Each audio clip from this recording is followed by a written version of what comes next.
నల్గొండ జిల్లాలో మైనర్ బాలికపై అత్యాచార ఘటన ఆలస్యంగా వెలుగులోకి వచ్చింది. షౌలి గౌరారం మండలం అడ్లూరు గ్రామానికి చెందిన బాలిక అదే గ్రామంలోని ప్రభుత్వ పాఠశాలలో 9వ తరగతి చదువుతోంది. తన సొంత చిన్న అన్న కొడుకే బెదిరించి అత్యాచారం చేసినట్లు బాలిక తండ్రి ఆరోపిస్తున్నారు. దీనిపై మరింత సమాచారం బాధితురాలు తండ్రితో మా నల్గొండ ప్రతినిధి శంకర్ ఫేస్ టు ఫేస్.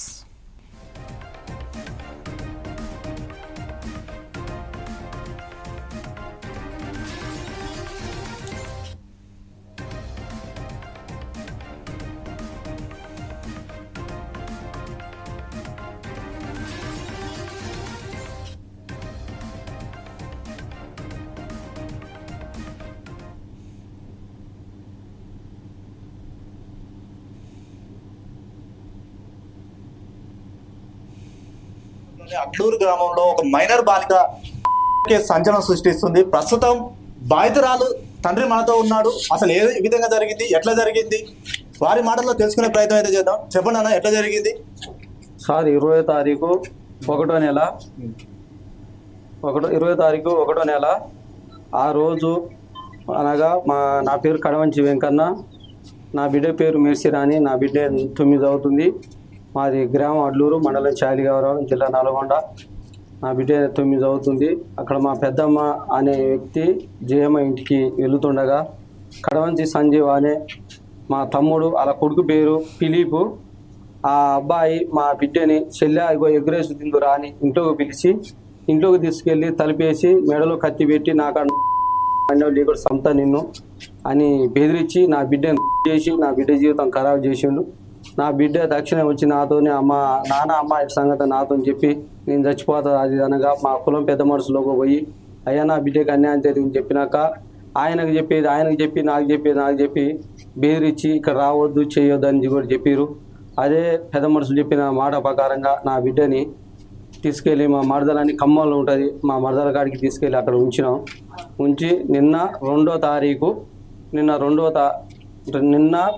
తారీఖు 2వ నెల నిన్న రోజు అన్నది నా బిడ్డ అనేది ఇంటికి రావడం జరిగింది. నా బిడ్డను చూసి 8:30కు నా ఇంటి మీదకి వచ్చి మెర్సిరాని ఉన్నావే నీకడ ఎక్కడ పోయి నువ్వు 2 రోజులు నన్ను వదిలిపెట్టి అని నా బిడ్డని మమ్మల్ని వేధించి చేతికి కత్తులు కట్టుకొని అక్కడ ఉన్న కులం పెద్ద మనుషులు కూడా ఉన్నారు. మా గ్రామంలో వస్తున్న వాళ్ళు ఎందుట చేసిన వాళ్ళు కూడా తల్లి మాట తండ్రి మాట బంధువుల మాట కూడా వినకుండా అలా తన్నుకుంటా కొట్టుకుంటా అలాంటివి కూడా చేసి అది గంజాయి దాక్కుంటా ఆయన దాంట్లోకి ఇంకా చాలా మంది ఉండరు. ఇవన్నీ చేసుకుంటా నా బిడ్డ జీవితం ఖరాబ్ చేసిండు. దాన్ని బట్టి నేను అదే నైట్ మా తమ్ముడు పిఎస్ చాలి గౌరారం స్టేషన్కి ఫోన్ చేసి సార్ ఈ సంగతి మా అబ్బాయికి ఇలా మాట్లాడికి ఇలా చేస్తున్నాను చెప్పగా ఆ సార్లు కూడా తక్షణమే ఆడికి వచ్చారు. రాగానే ఆ చేతికున్న కత్తి తీసుకొని మెడలో పెట్టుకుని నా దగ్గరికి వస్తే కోసుకొని వస్తాను కూడా ఆ సార్లతో పిఎస్ పోలీస్ సార్లతో కూడా చెప్పిండు. వాళ్ళు కూడా అక్కడ ఉన్నారు. అక్కడి నుంచి ఆ సార్లు వెళ్ళిపోయిండు ఉదయం. అనగా నా బిడ్డకు న్యాయం జరగాలని నేను పిఎస్ స్టేషన్కి వచ్చి నేను మహిళా సంఘం వాళ్ళని ఇక్కడ మిత్రులు ఈ టీం 9 వాళ్ళ మిత్రులు అందరు ఈ సార్లన్నీ తీసుకొని వీడికి వచ్చిన ఎస్ఐ సార్కు దండం పెడుతున్నా. సార్ నా బిడ్డనే జరగవద్దు, నా బిడ్డ జరిగిన అన్యాయం ఎవరికి జరగవద్దని చాలిగౌరవం స్టేషన్ నుంచి ఎస్ఐ గారిని సీఎల్ అందరి దండం పెట్టి ప్రభుత్వాన్ని కోరుకుంటున్నాను. కాదన్నా, ఇది 2వసారి అంటున్నారు. మొదటిసారి మీ కుల పెద్దస్తులు ఏం మాట్లాడారు, ఏమైనా జరిమానా విధించారా? ఆ రోజు మీరు ఎందుకు పోలీస్ స్టేషన్ ఆశ్రయించలేదు? అక్కడ సొంతం మా తమ్ముడు అయిపోయాడు, సొంతం మా తమ్ముడి కొడుక. సరే చెప్తే ఇంటర్ సంగతి అంటే సరే ఇంటాడుగా అనుకొని ఇప్పటికైనా మాని బతాడుగా అనుకొని మీ పెద్ద మనుషులు చెప్పిన మాట ప్రకారంగా ఇంట అనుకున్నాం. అది కూడా కాదనుకో నా బిడ్డ భయంతోనైనా బయటకైనా పంపిస్తే కొద్ది రోజులు మధ్య మనుషులైనా ఉంటాడు అనుకుంటే అక్కడ ఉంచి కూడా మళ్ళీ తిరిగి ఇక్కడ వచ్చినా కూడా మళ్ళీ నువ్వు తీసుకుపోతున్నా లేకపోతున్నా అన్నది కూడా నా బిడ్డతో చాలా మాటలు అక్కడ అన్న పెద్ద మనుషులు కూడా విన్నారు. నిన్ను చంపుతా అన్నాడు, నన్ను కూడా చంపుతాను బెదిరిస్తుండు. మా అమ్మకు పాన భయం ఉంది, మీరే కాపాడాలని మేము కోరుకుంటాను. అయితే మొదటి సంఘటన జరిగిన తర్వాత ఎక్కడికి పంపించారంట పాపని? ఖమ్మం, మా మరదలు ఖమ్మంలో ఉంటుంది. మా మరదల కాడికి ఖమ్మంలో పంపించిన. మా మరదలు కొడుకు కానీ ఖమ్మంలో ఉంటారు. వాళ్ళు అక్కడ దేశం పోయి అక్కడ కూలినాలు చేసుకుంటూ అక్కడ పోయి ఉంచిన. నేను అక్కడ ఉంచినాక నిన్న నైటు 4 గంటలకు ఇంటికి తీసుకురాగా చూసి నైట్ 8:30కు గంజాయి తాగి మందు తాగి ఇంటికి వచ్చి చేతి కత్తులు కట్టుకొని నిన్ను చంపుతా చేస్తాను కూడా అక్కడి నుంచి ఒక వందల మనుషుల ముంగల కూడా గలీజు మాటలు తిట్టి మా ఇంటి మీదకి వచ్చి పానాన్ని చేసి మమ్మల్ని చంపడానికి చూసింది. సార్ పాప ఏం చదువుతుంది, ఎన్ని సంవత్సరాలు ఉంటాయి సార్? బుజ్జికి 13 వెళ్ళి 14 సంవత్సరం పడది. బుజ్జి 9 చదువుతుంది. అడ్లూరులో చదువుతుంది సార్.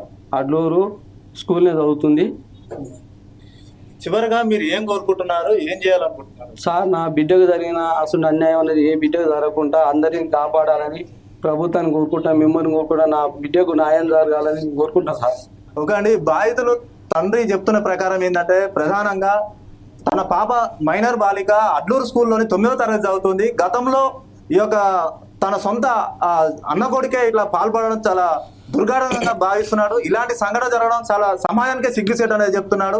గతంలో జరిగిన సంఘటన కుల పెద్దల సమక్షంలో మాట్లాడారు. ఇలాంటి సంఘటన మళ్ళీ తిరిగి రాకూడదని కాగితాలు రాసుకున్నారు. కానీ తిరిగి నిన్న రాత్రి మళ్ళా గంజాయి సేవించి మరి ఇంటికి కత్తులతో బెదిరించి ఇంటికి వచ్చిన అనేది బాధితులు చెప్తున్న పరిస్థితి కనబడుతుంది.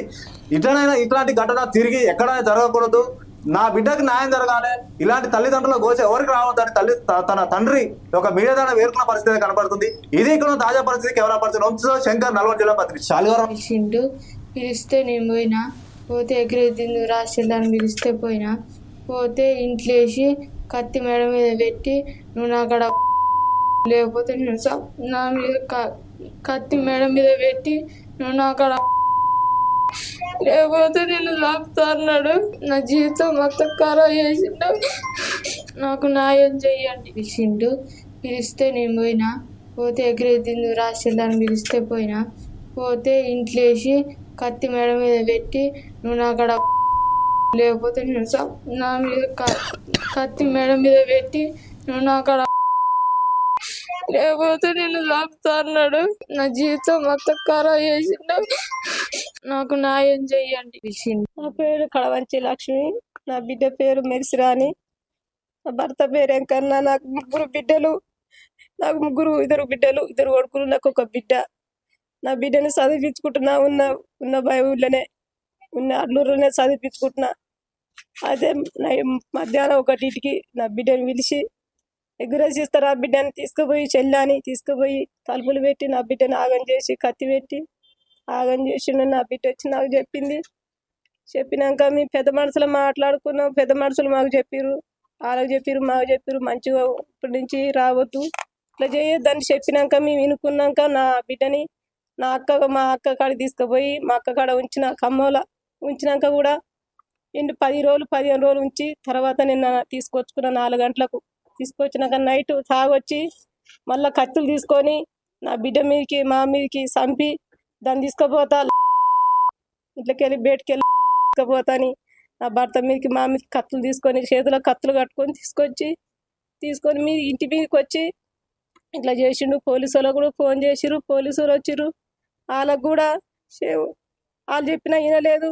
వినకుండా కత్తి మెడ మీద పెట్టుకొని ఇట్లా చేసి మీరు వస్తే సస్తా చేస్తాను మెడ మీద పెట్టుకుంటూ వాళ్ళు వెళ్ళిపోయారు. తెల్లారినాక కూడా అదే విధంగా కూడా చేస్తుండ్రు. మా బిడ్డకు న్యాయం జరగాలి. అందరి బిడ్డలు కూడా ఇలా. నా పేరు విజయరాణి, మాది జ్యోతి మహిళా సంఘం. మరి ఈరోజు నల్గొండ జిల్లా శాలిగౌరారం మండలం అడ్లూరు గ్రామంలో మరి కనమంచి వెంకన్న లక్ష్మి గారుల కూతురైన మెన్సిరాణి అమ్మాయికి పోయిన నెల 20వ తారీఖు నాడు వాళ్ళ బాబాయ్ కొడుకు రమ్మని ఇంట్లోకి పిలిచి ఎగ్ రైస్ పెడతానని తీసుకుపోయి నమ్మించి అత్యాచారం, గొంతు మీద కత్తి పెట్టి అత్యాచారం చేయటం జరిగింది. అదే విషయాన్ని వాళ్ళ తండ్రికి తల్లికి చెప్తే పెద్ద మనుషులలో మాట్లాడటం జరిగింది. సరే, పెద్ద మనుషుల మాట, కులం మాట వినాలని ఆ తల్లిదండ్రులు కులం మాట విని ఆ పిల్లని భద్రంగా వాళ్ళ చిన్నమ్మ ఖమ్మంలో ఉంటే ఖమ్మం దగ్గర ఉంచిర్రు. నిన్న రాత్రి తీసుకొచ్చిర్రు అమ్మాయిని. తీసుకొచ్చిన వెంటనే మళ్ళీ వచ్చినావే మెసిరాని అని కత్తి పట్టుకొని వాళ్ళ ఇంటి మీదకి దాడి చేయటం, నిన్ను చంపుతా, మీ అమ్మని చంపుతా, మీ నాన్నని చంపుతా, నాతో వస్తావా రావా అని అమ్మాయిని భయోదరకు గురి చేసి వాళ్ళ ఇంటి మీద దాడి చేయటం జరిగింది. పిఎస్కి వాళ్ళు కంప్లైంట్ చేయడంతో పిఎస్ వాళ్ళు రాగానే వాళ్ళు వెళ్ళిపోవటం జరిగింది. ఈ అమ్మాయికి అత్యాచారం జరిగి ఈ అమ్మాయి 9వ తరగతి చదువుతున్న అమ్మాయినే ఈ రకంగా అత్యాచారం చేయటం, తన సొంత అన్న అయినా వాడు ఇట్లా చేస్తే పరాయి వాళ్ళు ఎట్లా చేస్తారు? అమ్మాయిలకు రక్షణ అనేది లేదు. మా మహిళా సంఘానికి దగ్గరికి వచ్చి చెప్పటం జరిగింది. జరగంగానే మేము ఇక్కడికి రావటం జరిగింది. మా మహిళా సంఘం తరపున ఈ అమ్మాయికి న్యాయం చేద్దామని ఇక్కడికి వచ్చినాం.